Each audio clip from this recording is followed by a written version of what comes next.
Eh bien, c'est probablement la première vedette du football français.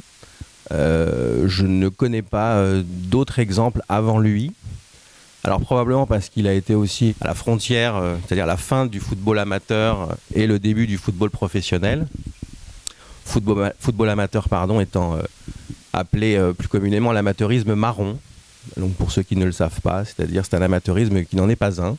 C'est un amateurisme déguisé, un amateurisme corrompu, où puisqu'on ne peut pas payer les joueurs pour leur talent de footballeur, eh bien on invente des emplois fictifs avant l'heure.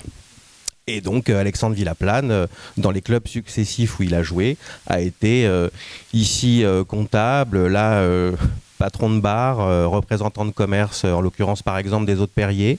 Pour dire les choses simplement, je pense que c'est quelqu'un qui a été élevé dans la combine.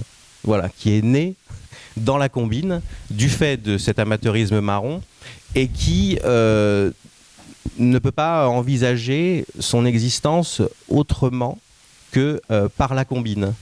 Alors lorsqu'elle reste dans la petite délinquance, comme je l'écris, au cul du camion et qu'on vend du pinard ou des clopes, c'est pas très grave. Mais lorsque on passe en 1940, ça va le devenir beaucoup plus. C'est une trajectoire à la fois extrêmement classique, parce que c'est l'histoire d'une chute et c'est l'histoire d'un homme uniquement mu par l'argent et qui finalement va vendre son âme pour gagner plus de pognon. Et il va gagner beaucoup d'ailleurs. Et il va énormément gagner du fait de la politique de collaboration. Mais c'est aussi une trajectoire extraordinaire parce que justement capitaine de l'équipe de France, parce que cette occupation, parce que cet aspect probablement méconnu de l'occupation et d'un aspect de la collaboration, qui est, on va appeler ça la collaboration entre le milieu, les gangsters, et les forces d'occupation nazies, qui vont recruter des gens du milieu, qui vont s'appuyer sur le milieu pour mettre en place leur politique de répression, à la fois économique, et donc évidemment, par voie de conséquence, répression également à l'encontre des juifs, des francs-maçons, des résistants, bref, de tous ceux qui de toute façon s'opposent à ce qu'ils sont.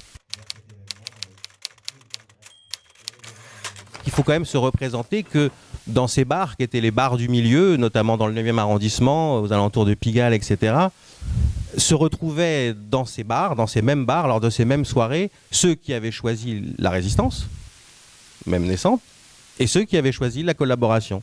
Mais tous ces gens-là se connaissaient, parce qu'ils avaient été en prison ensemble, parce qu'ils avaient connu les bad daf, parce que leur histoire est comme ça. Lui ne fait pas partie du milieu. Lui ne vient pas du milieu. Il est mu par autre chose. Il est mu par essentiellement cet appât du gain.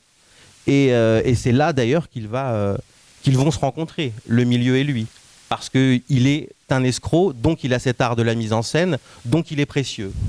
Lorsqu'il s'agit d'aller détrousser une famille juive, de nettoyer, passez-moi l'expression, un appartement, de délester de lingots d'or une autre famille, il est très précieux.